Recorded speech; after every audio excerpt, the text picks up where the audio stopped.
신현수 청와대 민정수석이 사실상 사의를 철회하고 문재인 대통령에게 자신의 거취를 일임하기로 했습니다. 일단 일단락된 이번 파문의 의미와 향후 파장, 전망 짚어보겠습니다. 4월 재보궐선거를 앞두고 각 당의 최종 후보 결정 시기도 일주일이 앞으로 다가온 가운데 예비 후보들의 막판 표심 잡기 경쟁도 뜨겁습니다. 추은호 해설위원과 자세히 짚어보겠습니다. 어서 오세요. 네, 어서 안녕하세요. 네. 지난주 정치권을 달아오르게 했던 신수석의 사퇴 파동, 일단 사의를 접기로 한 것 같아요. 자, 사의를 접게 된 이유는 어디에 있을까요? 제가 보기에는 아무래도 그 문재인 대통령의 간곡한 만류가 있었지 않느냐. 그것이 효과를 거두지 않았나라고 생각이 됩니다. 예. 문 대통령이 당초 그 신현수 수석에 대해서 갖고 있는 기대가 어떻게 보면은 신현수 수석이 문재인 대통령이 신뢰할 수 있는 검찰 출신 유일한 검찰 출신 일사다라고 이렇게 평가를 많이 받았습니다. 예. 그만큼 추인 갈등으로 인해서 흐트러진 검찰과의 가교 역할을 기대했던 부분들이거든요. 예. 네네. 실제로 신년 기자회견에서 문 대통령이 이런 표현을 썼습니다. 이제는 법무부와 검찰이 서로 입장을 잘 알게 됐기 때문에 국민을 염려시키는 그런 갈등은 없으리라 기대한다, 이런 표현을 했는데 또다시 신현수 수석으로 인해서 법무부와 검찰 갈등, 나아가서 민정수석과 법무부의 갈등이 이렇게 드러나지 않았습니까? 예. 아마 문 대통령은 신수석에게 내가 기자회견에서 한 말이 허언을 한 꼴이 됐다. 예. 그러니까 당신이 이것을 좀 쓰다듬어라. 다시 스스로 이렇게 좀 가다듬어라. 예. 결국 법무부와 검찰의 갈등을 무마시킬 사람은 당신이 해야 되지 않느냐라는 식으로 간곡히 설득을 했고 그것이 받아들여지지 않았느냐. 예. 그 신수석으로서도 대통령과의 관계를 끊지 못하는 네. 그런 인연이 있지 않았느냐라는 생각이 됩니다. 알겠습니다. 청와대는 이번 파문이 일단락된 거라고 설명을 했거든요. 일단락된 거라고 보면 되겠습니까? 저도 개인적으로 마무리된 것이 아니냐라고 생각이 듭니다. 왜냐하면은 그 민정수석이라는 자리는요. 예. 제가 보기에는 정권의 건전성을 유지하는 자리입니다. 예. 그러니까 권력이 민심의 그 바다에서 이제 어긋나지 않도록, 또 권력이 정도에서 벗어나지 않도록 그럴 가능성을 사전에 차단하는 그런 역할을 하는 곳이 이제 민정수석이거든요. 예. 그만큼 굉장히 위험한 자리입니다. 하루하루가 아마 살얼음판을 걷는 자리인 것 같은데 그러기 위해서는 민정수석이라는 자리가 예스맨이 돼서는 안 됩니다. 예. 예. 심지어는 이제 그 대통령과도 긴장을 해야 되고 다른 권력기관과도 긴장 관계를 유지해야 되는데 적어도 이번 사태를 거치면서 신현수 수석이 뭐 물론 이제 그 칼을 빼다 만 꼴이 됐지만은 적어도 예스맨은 아니다라는 점을 보여줬다라는 예. 측면이 하나가 있고요. 예. 또 신수석은 어떻게 보면 계속 일을 하게 되면은 문재인 정부의 마지막 민정수석입니다. 네. 마지막 민정수석이라는 자리는 어떻게 보면은 그 대통령의 퇴임 이후의 법적인 문제를 대비해야 되는 자리거든요. 예. 그리고 만약에 문제가 벌어지면은 자신이 몸으로 막아야 되는 그런 자리인데 네. 신수석은 과거에 문재인 대통령의 그 대선 캠프 과정에서 법률지원단장을 했습니다. 예. 야당의 네거티브 공세를 온몸으로 막은 그런 역할을 했거든요. 그런 부분들이 아마 대통령으로서는 신현수 수석이 마지막 민정수석으로서는 적임이다라고 판단을 한 것 같고 예. 대안을 찾지 못하겠다라고 생각하지 않을까라는 생각이 듭니다. 그러나 변수는 이 신수석의 그 사의 파동 과정에서 네. 과연 문재인 대통령과의 이런 이제 관계에서 신뢰가 어느 정도 깨졌을 가능성도 있다. 예. 그 부분이 앞으로 이제 봐야 될 포인트가 아닌가라는 생각이 듭니다. 알겠습니다. 이 사의 파동의 결정적인 계기는 이 검찰 고위 이 간부 인사와 관련해서 충분하게 의견 수렴이 안 됐고 자신을 패싱했다. 여기에 대해서 자존심이 크게 상했고 그래서 사의를 표했다라는 이야기들이 많이 나오지 않았습니까? 그렇습니다. 그런데 이번 다시 복귀하는 일을 계기로 본인의 역할 그리고 법무부와의 관계 재정립 할 수 있을 것으로 보십니까?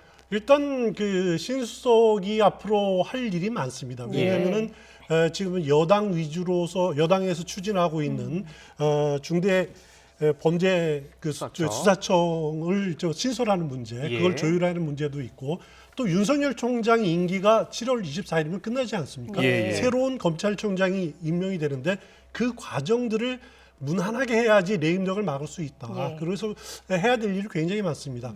그렇지만 이제 신수석이 이번 일을 겪으면서 검찰 인사 문제에 대해서는 어느 정도 이제 그 중간 인사를 보면은 또 상당 부분 본인의 뜻이 의지가 관철이 된 거는 있지만은 예, 예. 한계를 드러낸 부분도 있기 때문에 아. 앞으로 어느 정도 그 역할을 제대로 할지 주목이 되는 부분이 아닐 수 없습니다. 예. 예. 오늘 국회 법사위의 법무부 업무보고에서도 신현수 수석 관련 질의가 나왔습니다. 박범계 장관의 발언에 관심이 쏠렸는데 발언 들어보고 오겠습니다.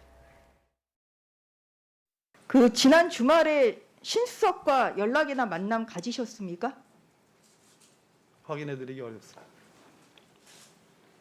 오늘 그러면 답변을 어떤 게 가능하신 거예요?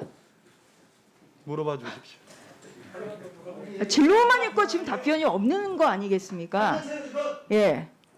답변이 가능하면 물어봐야지. 잠시만요. 예, 제 질의 중입니다. 검찰 인사와 관련해서는 그러면은 신현수 수석과는 협의를 거쳤습니까? 이번 인사 관련해서 인사위원회가 열렸고요. 제 판단으로는 충분한 소통이 됐다고 생각합니다. 네, 충분히 소통이 됐다라고 생각을 한다라고 얘기했어요. 오늘 발표된 이 중간 간부 인사를 보면요, 실제로 보면 원전 수사 라인 그리고 김학의 불법 출금 의혹 수사 라인이 그대로 유임이 됐거든요. 그렇습니다. 그렇다면은 대검 윤석열 총장의 의견 어느 정도 반영됐다라고 보면 되겠습니까? 반영이 됐다라고 봐야죠. 신수석 청와대 고위 관계자 말로는 신수석이 휴가 중에서도 이 검찰 인사 문제를 계속 보고받고 협의했다라고 이렇게 표현을 하거든요. 예. 그것이 어느 정도 이제 그 어제 정도 했을 가능성이 충분히 있다라는 생각은 드는데 예. 결과적으로 중간 간부 인사 중에서 정권에 대한 수사했던 인사들은 대부분 유인이 됐습니다. 예. 그래서 어떻게 보면은 그 윤석열 총장의 의견 그리고 신현수 수석의 의견이 받아들여진 것이 아닌가라는 생각이 듭니다. 네. 알겠습니다. 오전까지는 사실 신수석이 돌아오지 않을 거라는 보도도 많고 예측이 그렇습니다. 많았어서 그랬는지 민주당 일각에서 신수석에 대해서 좀 비판의 목소리를 내는 경우가 많았습니다. 복귀하면서 그렇게 이야기를 한 의원들이 좀 머쓱해졌거든요. 일단 여당 의원들 보니까 이제 김용민 의원 경우에는 이번 사태에 윤석열의 그림자가 보인다. 그리고 예. 김경엽 의원은 신수석이 자기 정치를 하려는 것이다라고 이렇게 어떻게 보면 폄하하는 발언들을 많이 예. 했고 예. 그게 결과적으로 이렇게 머쓱해졌다라고 표현도 맞는 생각이란 듭니다. 네. 하지만 이제 이런 점이 있어요. 그 정권의 마지막으로 갈수록 예. 어차피 권력의 무게추는 청와대에서 당으로 넘어갑니다. 아. 지금 그 과정은 뭐 예. 신현수석이 오든 누가 오든 막을 수가 없는 과정입니다. 예. 지금 넘어가는 과정이다. 그렇기 때문에 어떻게 보면은 민주당 의원들이 신현수 수석을 통해에게도 겨냥해서도 이런 과격한 언사들을 할 수 있는 배경이 그것이 아니냐. 예. 저는 개인적으로 그런 생각이 듭니다. 예, 알겠습니다. 알겠습니다. 이런 가운데 오늘 여론조사가 하나 나왔는데요. 검찰하고 법무부의 갈등이 커지면 커질수록 지지율이 올랐던 사람이 있습니다. 윤석열 총장인데요. 지난주 내내 이 갈등 소식이 전해지면서 금요일, 토요일 실시한 여론조사에서 5%포인트가량 대선저 적합도 지지율이 올랐어요. 어떻게 봐야 되겠습니까? 일단 한국사회 여론 연구소 조사가 한 달마다 진행이 되는데 예. 1월보다도 5% 포인트 올랐습니다. 상당히 예. 높게 올랐습니다. 윤석열 총장에 대한 뭐 뉴스가 그동안에 많이 있었던 건 아닌데 예. 결국 이것이 그만큼 다시 검찰 인사 문제로 갈등이 빚어지니까 네. 결국 어떻게 보면은 반문재인 예. 정서를 갖고 있는 분들이 윤석열 총장을 대선 후보감으로 예. 다시 이렇게 보는 것이 아니냐라는 생각이 드는데요. 예. 결국 이것은 야권 주자 중에서 대선 주자로서의 적합한 이렇게 예. 대안으로 떠오르는 사람이 없기 때문입니다. 네. 그래서 저는 이제 윤석열 총장에 대한 이런 그 어떻게 보면 반문재인 정서의 중심으로 이렇게 지지하는 정서가 일회성인지 예. 이게 시간이 지나면 흐트러질 그런 그 허상인지 예. 아니면은 윤 총장이 퇴임 이후에 하나의 세력화돼서 정말 구체화된 그 힘으로 나타날지는 아직 판단하기 어렵습니다만은 네네. 야권의 대안 세력이 대안 주자가 나타나지 않는 상황에서는 계속 이와 비슷한 현상들은 나타날 가능성이 높아 보입니다. 예, 예, 예. 알겠습니다. 그리고 서울시장 지금 예비후보도 좀 달아오르고 있습니다. 그렇습니다. 서울시장 민주당 예비후보의 경우에는 박영선 우상호 후보가 부동산 시장 공약을 가지고 오늘 날석에 좀 이렇게 맞부딪혔거든요. 어떻게 보셨습니까? 오늘 이제 라디오 토론회에서 이제 부동산 문제가 핵심이었습니다. 물론 예. 이번 서울시장 선거의 가장 핵심은 부동산 주제일 겁니다. 예. 특히 박영선 후보는 우상호 그 후보가 제시한 강변북로 위에 이렇게 이제 공공 주택을 공급한다라는 거 예. 이것을 이제 겨냥했습니다. 과거는 이제 조망권 문제를 겨냥을 했는데 예. 결국 한강에 이렇게 기초공사를 짓겠다는 것 아닙니까? 예. 그러면은 그 공사 비용이 굉장히 많이 들어가는 예. 거죠. 그래서 이 공사 비용을 산정해 받느냐라고 공세를 취했는데 반면에 박영선 그 후보의 공약은 경부고속도로를 지화한다는 것이죠. 예. 거기에다가 이제 또 주택 예. 공급한다는 건데 우상호 후보는 거기에 대해서 왜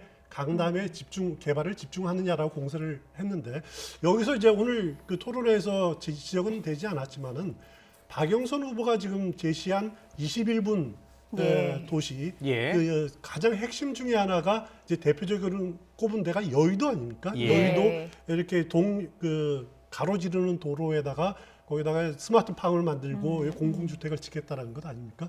마찬가지 우상호 후보한테 있었던 비판이 마찬가지로 적용 가능합니다. 예. 그 밑에 9호선이 지납니다. 아. 그리고 여의도역에 남북으로는 또 5호선이 지납니다. 예. 굳이 이렇게 기초공사비가 많이 들고 예. 위험한 그 지역에다가 그런 스마트팜과 그 수직공원을 지을 필요가 있느냐 이런 비판 충분히 가능해 보입니다. 예. 알겠습니다.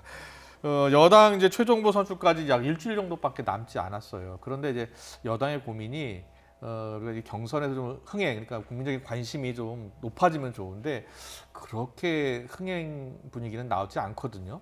그렇습니다. 토론회 자체가 이렇게 서로 두 후보 간에 쟁점은 가끔 나타나긴 예. 하지만은 서로 이렇게 존중하는 마음이 강해서 그런지 예. 이렇게 날선 비판들은 없어 보이더라고요. 예. 그래서 토론회 자체는 좀 밋밋하다 그런 이제 그 결점은 있습니다. 하지만 예. 그 민주당으로서는 기대를 하는 것이 이번 선거가 이제 보궐선거 아닙니까? 평일에 네. 치른 네. 보궐선거다 보니까 아무래도 조직의 힘이 발휘할 거다. 조직의 네. 힘이 크게 작용할 거다.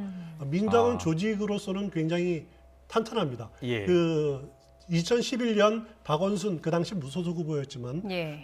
박원순 후보가 시장에 당선된 이후 10년 동안 한 번도 서울에서의 선거에서 져본 적이 없습니다. 예. 총선, 대통령 선거, 서울시장 선거. 음. 그 결과 지금 서울시의 정치 지형이 구청장 25명 중에 24명입니다. 예. 서울시 의원 110명 중에서 101명입니다. 그렇군요. 국회의원 예. 41명 중에서 41명입니다. 아. 이 탄탄한 조직을 가지고 예. 조직 선거를 통해서 승산이 있다. 이렇게 기대를 하고 있는 겁니다. 예. 예. 그리고 안철수 국민의당 대표는 임명진 목사를 만났습니다. 대표적인 보수 인사 아니겠습니까? 그렇습니다. 새누리당 비대위원장도 지냈고요.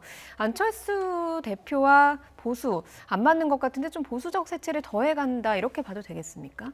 일단 안철수 후보의 가장 큰 약점은 서울의 조직이 약하다는 거죠. 예. 지난 총선 과정에서 국민의당이 지역구 후보를 내지 않았죠. 그럼 뭐냐면은 서울의 지역 조직이라는 것이 거의 온전한 조직이 없다라는 예. 그런 결점이 있습니다. 예. 그것을 본인이 부족함을 만회하기 위해서는 결국 중대충을 토대로 표를 얻어야 되는데 그에 앞서서 본선에 앞서서 치러야 되는 것이 국민의힘과 후보와의 단일화 경선을 해야 되지 않습니까? 예. 그러려면 결국 보수층에게 다가갈 수밖에 없는 아. 그런 전략인 거죠. 그래서 임명진 예. 목사를 만나고 전에는 또 뭐 김동길 명예교수도 예. 만나고 조순 전 서울시장도 만나고 했던 것이 이렇게 이제 그 보수층에 대한 이렇게 접근을 통해서 내가 중도층뿐만 아니라 보수층에도 이제 좀 그 손을 내미는 그런 전략으로 보시면 될 것 같습니다. 예. 알겠습니다.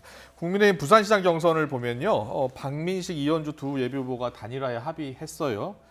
어떻게 보십니까? 경선에 결정적인 영향을 미칠 것 같습니까?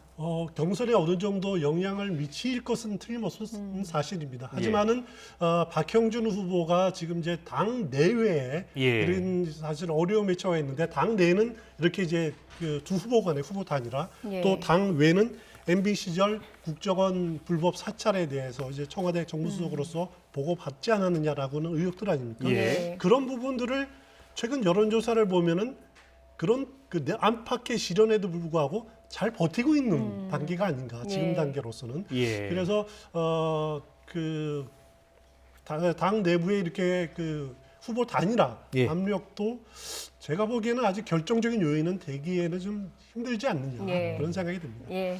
알겠습니다. 알겠습니다. 오늘 정치권 이슈는 여기까지 듣겠습니다. 추은호 해설위원과 함께했습니다. 잘 들었습니다. 고맙습니다.